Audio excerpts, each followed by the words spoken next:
रोज सकाळी उठा, स्वयंपाक करा, डब्बा बनवा, मुलांचं बघा, सगळ्यांचं बघा. अरे किती ते कंटाळा येतो ना रेग्युलर करून करून. पण करावं तर लागणार, ते पोटासाठी काहीतरी करावं लागेल. सो माझं रेग्युलरचं रुटीन तुम्हा सगळ्यांना थोडं थोडं पाठच झालं असेल.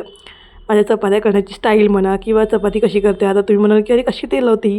सो मला ते हाताला तेल लागलं ना, तर ते खूप हे वाटतं की अरे पुन्हा मध्ये पीठ लावलं की पुन्हा ते हात हे होतं आणि मग ते चपाती करताना चपातीला सगळं ते हात तेल पीठ असं वेगळ्या पद्धतीने लागलं जातं. म्हणून मला ते आवडत नाही अजिबात.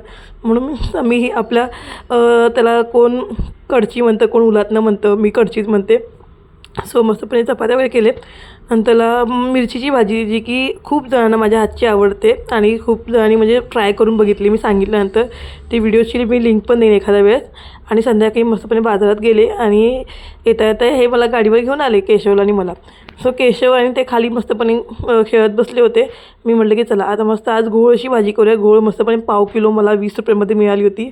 म्हटलं की छानपणे बनवूयात. वडापाव आणला होता पण हे खाली होते म्हणून मी वडापाव काढलाच नाही आणि तसंच ठेवला. शेवटी जेवतानाच वडापाव खाणं झालं. मस्तपणे घोळाची भाजी साफ केली, थोडीच केली होती आणि नंतर मस्तपणे भाजी बनवली तव्यावरती, छानपणे जेवण केलं. चला.